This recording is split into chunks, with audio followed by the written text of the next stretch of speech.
Hey everyone, welcome back to my channel, and today I'm going to be talking about Legacies Season 4, Episode 3.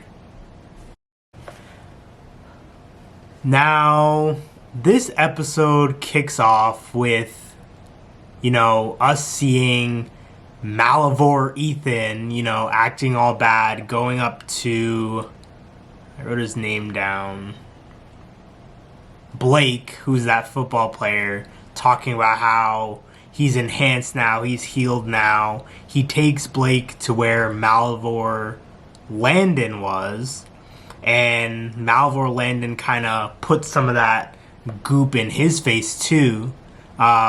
It just kind of seems like we're going to get a little bit of what Season 3 of Stranger Things was with Billy, where he's just going to kind of multiply himself out and take over people and change people. So I was low-key disappointed by this because this to me kind of makes it seem like it's not Ethan's fault, or, Ethan is just a pawn in this ultimate scheme. He's still evil though. MG actually brought up a really good point that Ethan has always wanted to be a supernatural being, so now he's finally that. Because he's evil! I'm not a fan of Ethan's character, but we'll see what happens with that. Cleo found a way to use echolocation inside Malivore's dark pit, which is pretty cool. Even though Landon gave her that idea, it was cool to see that come to light. In the episode, Hope tracks down this new monster, kind of like this fiery rock monster, and Malivore supposedly is speaking through it. Hope is using her magic, she's using a sword.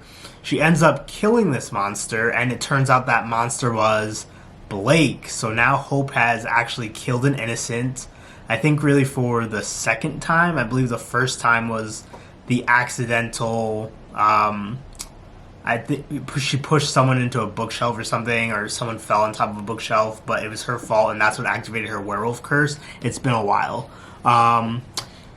Hope wants to be the hybrid, or Hope really wants to be the tribrid now, which is pretty crazy when you think about it, because this whole season has really been marketed as Hope must die. So we're finally going to see what that's like in this episode. Hope wanted to go talk to Raph, so it was nice for her to go back to the prison world and see what he's been up to all this time and just kind of talk to him about, those last days. Cleo followed her way through the darkness of Malivore. She found that ice cream shop that the necromancer's torment punishment was, and I completely forgot the ice cream shop had this escape hatch, so she made it into the escape hatch, woke up in, the typical Mystic Falls forest where she came across Jed and had this plan about how to stop the tribrid. So they're running, they get to the Salvatore school, she pushes the doors open and back into darkness. Malivore, you're a sneaky one. You got me. I really thought that she found a way, but even at the same time, Cleo, why would you give up your plan like that? Duh. What was nice about this episode as well is Freya from the originals came to visit Hope, her niece, just to talk to her and be a support for her in this transition. One of the things that this episode brought up too was, I think we're getting increasingly closer to the Gemini twin curse. So either Lizzie or Josie are gonna merge and only one will come out. So, they brought up a point of what if Lizzie or Josie were to become a vampire? Kind of making them like the hybrid, the heretics in one of the earlier seasons of Vampire Diaries, which would be an interesting thought. I never really thought about that for either of them, but that is a way out of this spell. It was nice to see Dorian and Alaric kind of have that talk and have that book, and really kind of showing his daughters really that he's prepping for this day and wants them to do something nice for each other. I think the letters was just a really nice touch. Throughout this episode as well, Caleb made some kind of deal with Malivore Landon, Malivore Ethan. We didn't find out till the very end of the episode.